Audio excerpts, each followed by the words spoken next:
আসসালামু আলাইকুম। সবাইকে শুভেচ্ছা জানাচ্ছি মাসুম মাহবুব। দেখছেন ওপেন দ্য ইউটিউব চ্যানেল এবং মাসুম মাহবুব ফেসবুক পেজ। বাংলাদেশের রাজনৈতিক পরিস্থিতির সর্বশেষ অবস্থা তুলে ধরব।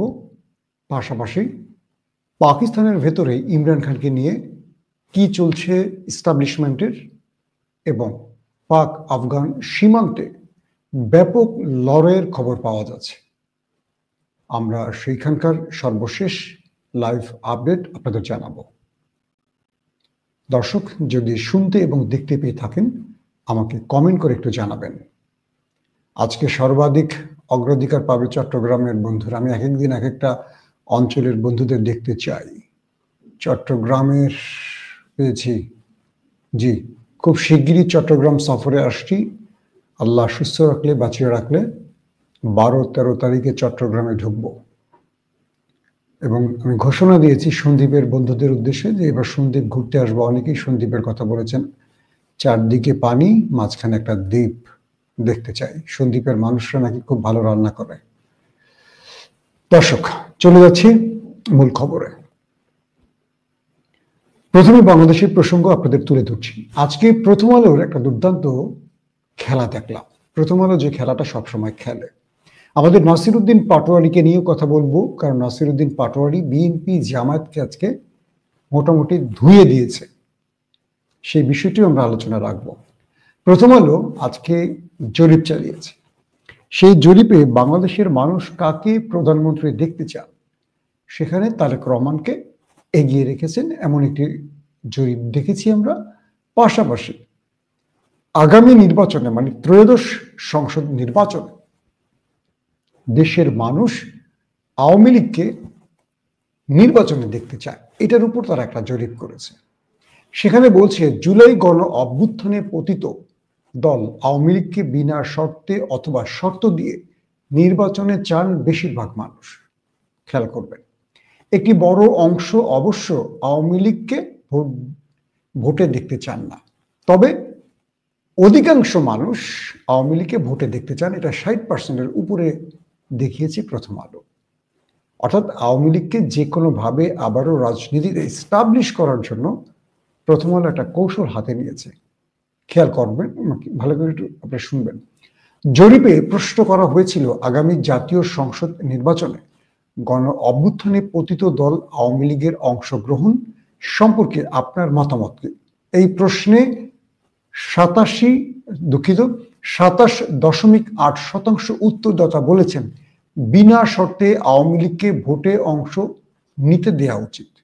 26% উত্তরদাতার মতে শাস্তি ও সংস্কার হলে আওয়ামী লীগ নির্বাচনে অংশ নিতে পারে। 14.8% মনে করেন আনুষ্ঠানিকভাবে ক্ষমা চাইলে আওয়ামী লীগকে নির্বাচনে অংশ নেয়ার সুযোগ দেওয়া যেতে পারে। তার মানে সকল জনগোষ্ঠীর মতামত এভাবে হোক আর সেভাবে হোক আর উল্টা করে হোক আওয়ামী লীগকে নির্বাচনে দেখতে চান।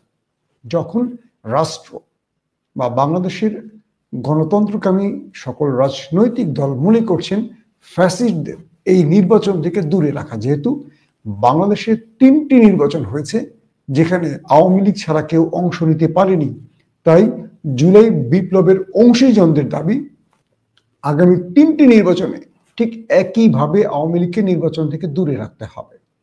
কিন্তু কৌশলগত কারণে বাংলাদেশের একটা লিডিং পত্রিকা প্রথম আলো তারা এই চালাকিটা করেছে। যে কোনোভাবে তারা বাংলাদেশের ডিপ স্টেটকে বোঝাবার চেষ্টা করছে যে আগামী নির্বাচনে আওয়ামী লীগের দরকার।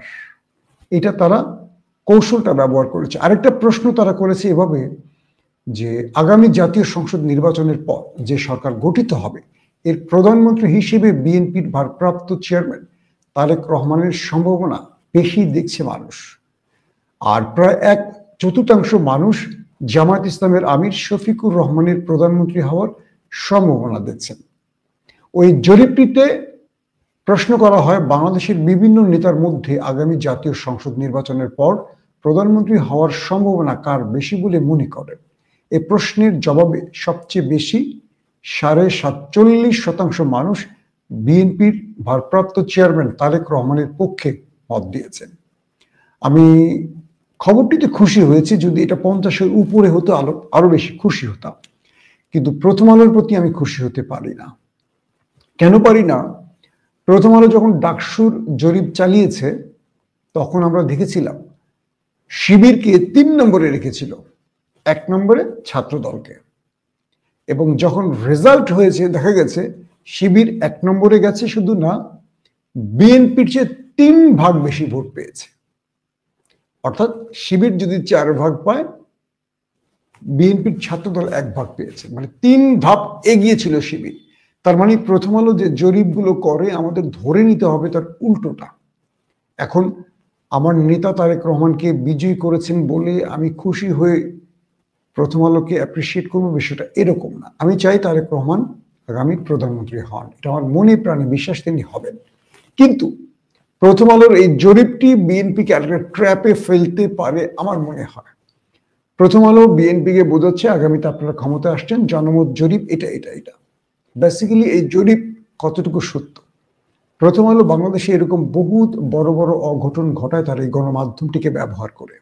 তারা 1/11 ঘটিয়েছিল, তারা তারেক রহমানকে বিনা প্রমাণে খাম্বা থেকে শুরু করে মানে বিভিন্ন দুর্নীতির সাথে সম্পৃক্ত করেছিল এবং তারেক রহমানের বিরুদ্ধে অজস্র সংবাদ পরিবেশন করেছে। সেই প্রথম আলো এখন ভিন্ন সুরে কথা বলছে, মানি আমাদের ধরে নিতে হবে এটা নেপথ্যে অন্য কিছু থাকতে পারে। আজকে প্রথম আলোর জরিপটি নিয়ে আমি খুব বিস্তারিত আলোচনা এই কারণে করলাম না, এই জরিপটিকে আমি একেবারেই নিতে পারছি না। কেন পারছি না? বাংলাদেশের মানুষ শেখ হাসিনা বা আওয়ামী লীগকে আবারও নির্বাচনে দেখতে চান।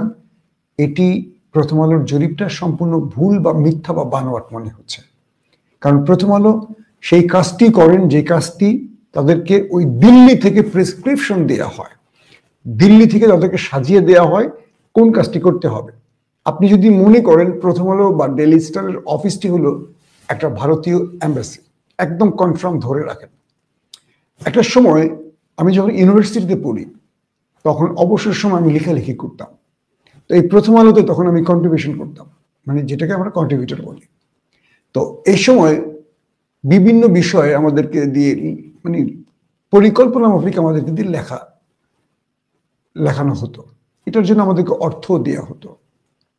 তো আমরা এই কন্ট্রিবিউটররা কি করতাম, বিভিন্ন যারা ইউনিভার্সিটিতে পড়তাম তারা অবসর সময় এখানে লেখালেখি করতাম। আমার এখনো মনে আছে, তো আমি একদিন একটা বৈঠকে আমাদের যে মানে আপনার মিটিংগুলো হয়, সেই সাপ্তাহিক মিটিংয়ে মতি ভাইকে সালাম দিছিলাম।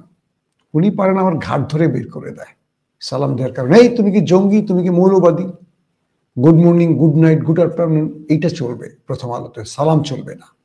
আমি সেই দিনই বুঝলাম প্রথম আলো কি জিনিস। এর পরের দিন আমি আর প্রথম আলোতে আসিনি, চলে গেছি আরেকটি দৈনিকে। এরপর ইউনিভার্সিটি শেষ করে আমি চলে যাই সরাসরি চ্যানেল 1-এ। তারপর লম্বা প্রায় 20-22-23 বছরের টেলিভিশন সাংবাদিকতা, তারপর লন্ডন। তো এই কথাটা কেন বললাম আপনাদের? প্রথম আলোর যে চরিত্র, প্রথম আলো মেরিল প্রথম আলো নিয়ে কি করে, কিভাবে তারকাদের অ্যাওয়ার্ড দেয়, এর ভেতরে অনেক কিছু নিজ চোখে দেখেছি আমরা।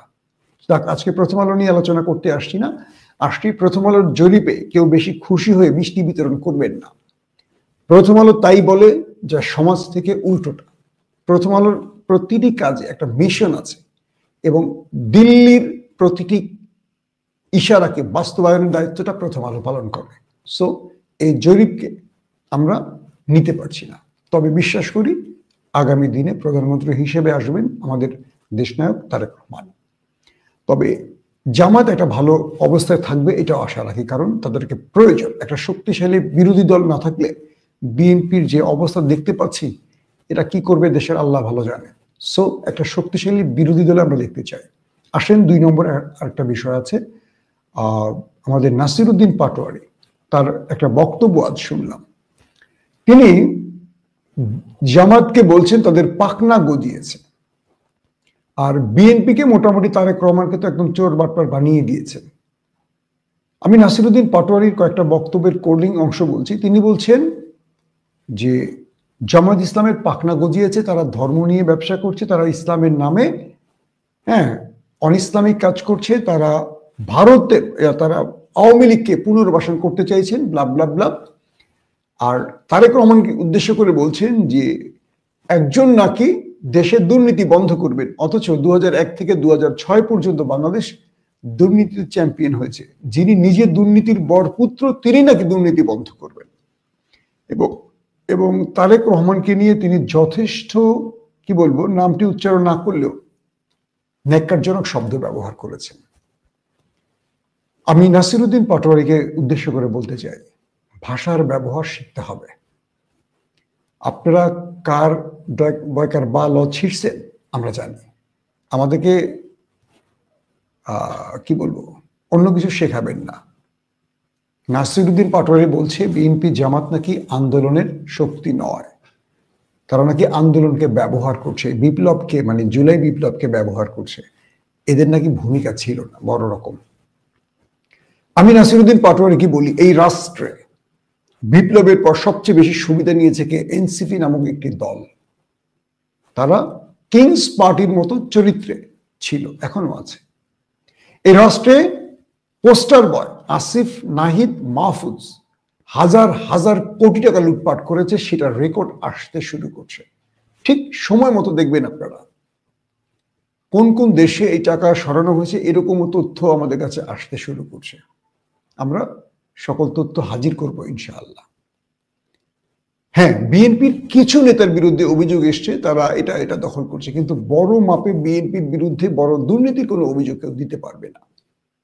জামায়াতের অবস্থাটি মোটামুটি পরিষ্কার, তারা বিভিন্ন ইউনিভার্সিটি বা রাষ্ট্রীয় কিছু জায়গায় তাদের লোক সেট করেছে, কিন্তু দুর্নীতির কোনো প্রমাণ তাদের বিরুদ্ধেও আসেনি। কিন্তু দুর্নীতির সবচেয়ে বড় যে ব্যক্তিগুলো কাজ করছে, মানে দুর্নীতি বলতে কি, আওয়ামী লীগ 15 বছরে যা করেছে, মাত্র 1.5 বছরে তাদের কাছাকাছি পৌঁছে গেছে, বা তাদের ছুঁই অবস্থা দুর্নীতির দিক থেকে। এই রাষ্ট্রের আমাদের উপদেষ্টা যারা বসে আছেন, এর মধ্যে ছাত্র উপদেষ্টারাও আছেন, এবং বিপ্লবের নাম করে যারা রাজনৈতিক দল বানিয়েছেন, কোত্থেকে কিভাবে থ্রেড দিয়ে টাকা নিচ্ছেন, কোত্থেকে কি, এগুলো কিন্তু বেরিয়ে আসতেছে। তো এই বিপ্লবকে ব্যবহার করে বিএনপি না ক্ষমতায় বসছে, জামাত ক্ষমতায় বসেনি। তারা ক্ষমতার জন্য রাজনীতি করছে, ভোট চাইছে, নির্বাচন চাইছে, কিন্তু বিপ্লবকে ব্যবহার করে একটি দল বানিয়েছেন কারা? এনসিপি। রাষ্ট্রীয় সুযোগ সুবিধা নিয়েছে কে? এনসিপি। এবং এই নতুন দলে যেহেতু সবগুলো ফকিন্নির ছেলেরা আসছে, মানে গরিবের ছেলেরা আসছে, আমি আবার ফকিন্নি শব্দটার জন্য দুঃখিত, গরিব ঘরের নিম্নবিত্ত পরিবারের ছেলেগুলো রাজনীতি শুরু করছেন, তাদের আর্থিক সমস্যা ছিল, তাই তারা কয়েকজন ছাত্র উপদেষ্টাকে গুরুত্বপূর্ণ পদে বসিয়ে মোটা অঙ্কের টাকা তারা পকেটে নিয়েছেন, সেটা দিয়ে নাকি তারা রাজনীতি করছেন, এমন তথ্য আমাদের এজেন্সি থেকে আসছে।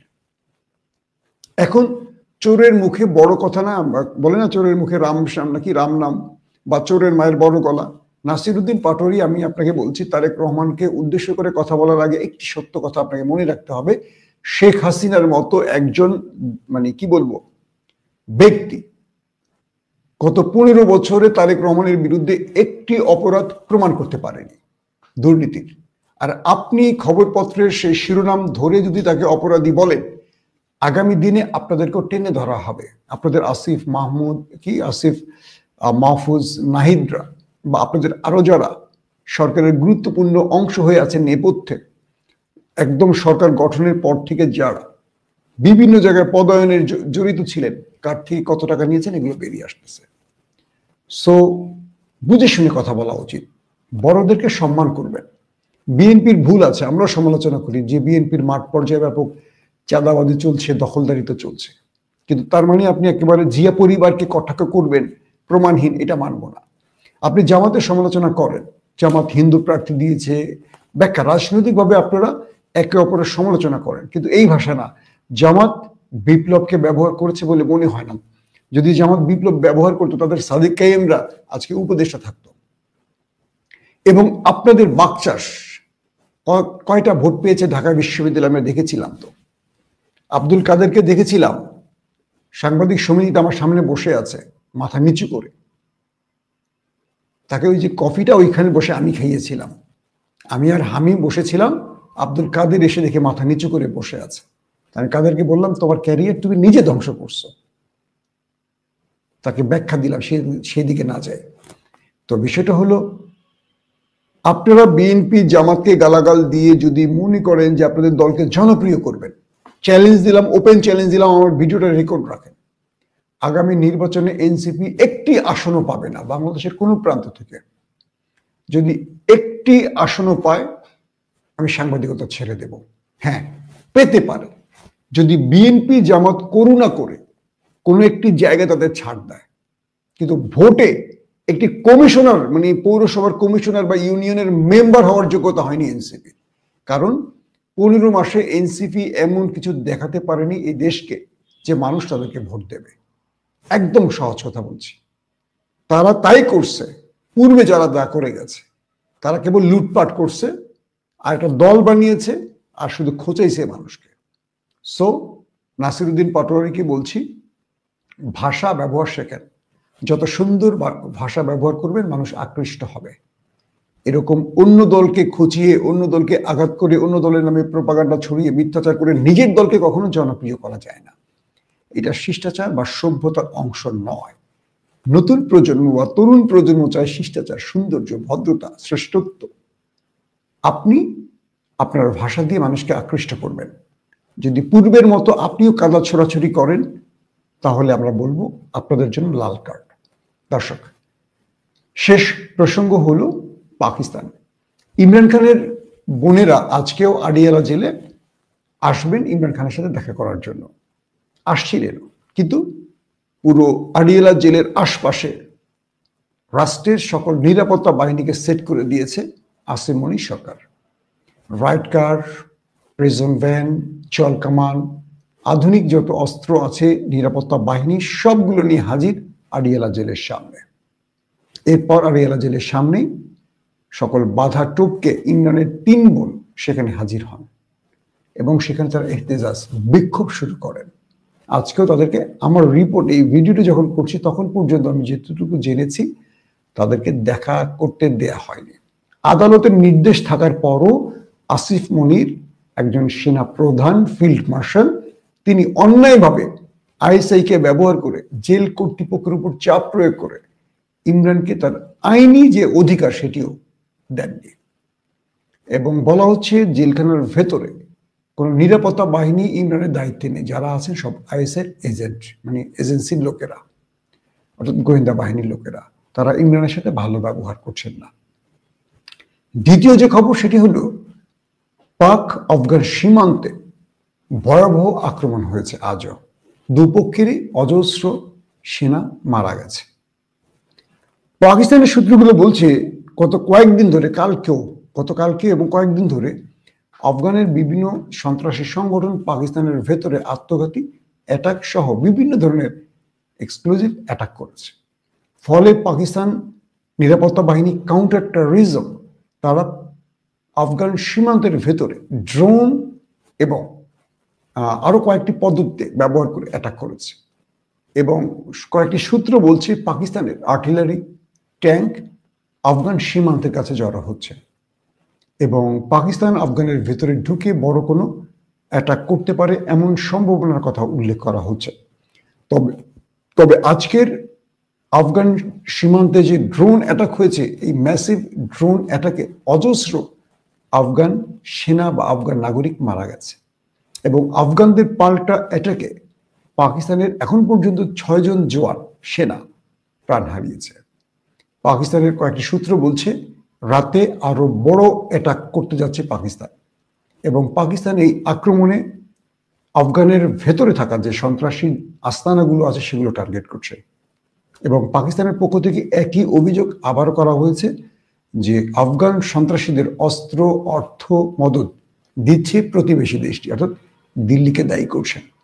এবং পাকিস্তান বলছে আফগানিস্তান যদি এই রকম চোরাগোফতা বা আত্মঘাতী বা এই সন্ত্রাসী হামলা বন্ধ না করে, তবে পাকিস্তান তাদের বিরুদ্ধে বড় অভিযানে যাবে। আর সেই বড় অভিযানের আজকে সীমান্ত জুড়ে 2 দেশের মধ্যে ব্যাপক গোলাগুলি হয়েছে। এই গোলাগুলিতে অনেক মানুষ হতাহতের খবর আসছে। এখন পাকিস্তান আবারও নতুন করে ড্রোন বা যুদ্ধ বিমান বা এয়ার স্ট্রাইক চালিয়ে আফগানের যে ক্ষতি করেছে, এর প্রতিঘাতে আফগানরাও পাকিস্তানে অ্যাটাক করেছে। এই মুহূর্তে 2 দেশের সীমান্তে গোলাগুলি চলছে। এখন বলা চলে আফগান পাকিস্তানের মধ্যে আবারও একটা যুদ্ধ পরিস্থিতি তৈরি হয়েছে, আর সেটার ফল নিচ্ছে আমাদের এবং পাকিস্তানের শত্রু দেশটি। তো এই মুহূর্তে আবারও বলবো, মুসলিম বিশ্বকে এগিয়ে আসতে এই দেশ দুটোর মধ্যে, যেন এই মুসলিম দুটো ভ্রাতৃপ্রতিম রাষ্ট্রের মধ্যে এই হানাহানি বন্ধ হয়। এতে করে ভারত ছাড়া আর কেউ লাভবান হচ্ছে না। দর্শক, বিদায় নিচ্ছি। আল্লাহ হাফিজ।